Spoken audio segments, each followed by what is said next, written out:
Hosted by you/Alternative Tale 6910. I'm a 30-year-old woman. I have been with my fiancé, Sarah, for the last 5 years. We are the same age, and we met in grad school. When I was 13, my loving dad passed away. He left a decent amount of money for us. Within 6 months, my mom got engaged to a guy named Bob. Bob had a daughter around my age. My mom married Bob within a year of my dad's passing. Bob really hated me from the start and didn't even try to hide it. He would say things like how my mom should have sent me to boarding school, how if it weren't for my dad's inheritance, he wouldn't want me in his house, or that I'm a bull dyke because I was on the school sports team and very athletic. He told my mom multiple times that he didn't feel safe when his daughter was around me, I wasn't even out of the closet yet, and used this as a reason to exclude me from pretty much everything. My mom, on the other hand, was going above and beyond to prove to Bob that she was the new mom for Bob's little princess. They ended up having 3 more kids. I was basically a roommate who babysat my mom and her new family's kids. I never had a birthday party or a special day. My dad's sister was amazing to me. I was at her place all the time. She and her family celebrated my birthdays and made me feel special. My mom always made excuses not to show up, and of course, the rest of them never came either.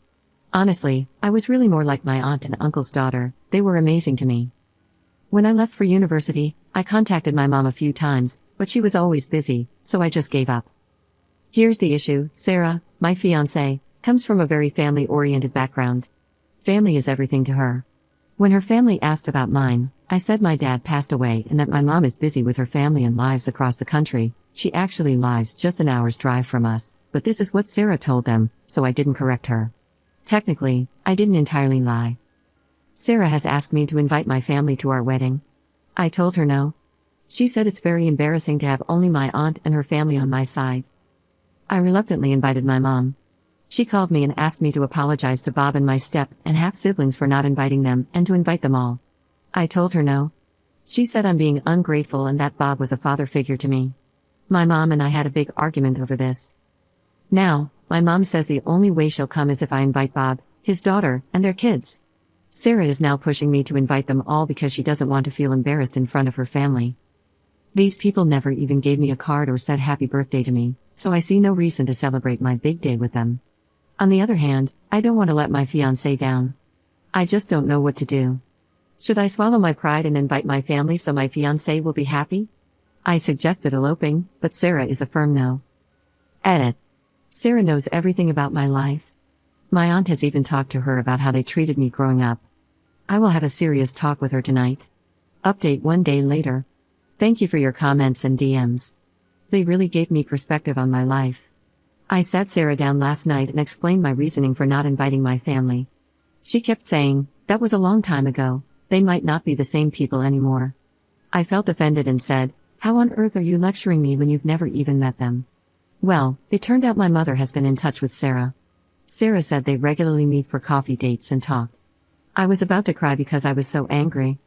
My mom changed the whole narrative, saying Bob was a father figure, a good, protective dad, and that it was me who didn't love him back because, apparently, it's my thing to play the victim. She claimed my aunt manipulated me and stole me from their family, trying to be a replacement for my mom. According to her, it's all about my mother. I screamed, are you for real? Ask her next time on your coffee dates why I never had a birthday party growing up. Why was there never a gift under the tree for me? Ask Bob if he even knows when my birthday is, since he was such a loving dad. Why did my aunt have to pick me up before Christmas Eve because Bob wanted to spend the holiday with his kids, not with another man's mistake? Sarah basically repeated what my mom has told me my whole life: you just love to make a big deal out of everything, make yourself a victim, and push everyone away. I told her she had no right contacting my mom. She said I was cruel and claimed she was just trying to help me mend my broken relationship. She even called my mom lovely and said Bob has changed a lot, he's now an LGBTQ ally now that his princess is out. I was floored. An ally? Maybe he should start by apologizing to me for terrorizing my entire childhood. I told Sarah we are done. I can't do this. Sarah sarcastically said, you just proved your mom's point. Go run to your aunt. Let that old witch run your life. I told her she needs to find a new place ASAP, considering she's not paying rent, I am. She got mad and asked what excuse I was going to make up this time to justify my bullcrap trauma. I stopped replying. She went on a tirade, breaking our dinner plates. I didn't care. I texted my aunt, and she asked if I wanted to spend the night at her place. I said I was fine. I'm taking time off from work. I cleaned up the kitchen, which was full of broken dishware, in the morning because I didn't want my cats to accidentally get hurt. Sarah is still sleeping. I'm going to see how I can legally evict her. I'm a complete mess, but I'll talk to my aunt and uncle for help.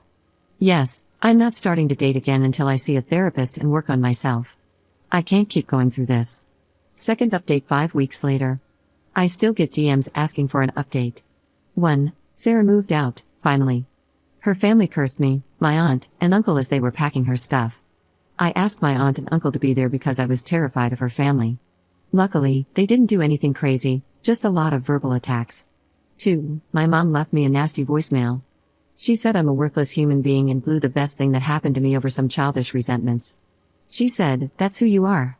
An ungrateful, spoiled brat." Her husband apparently raised me, and I was ungrateful, whatever, just leave me alone.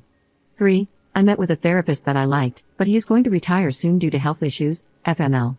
He referred me to his colleague, so, new year, new therapist? 4. I'm not dating. I do a lot of social activities with my friends. Overall, I'm very happy. 5. Next step? Who knows, maybe save my money to take my auntie on a nice vacation. I don't have many plans, to be honest.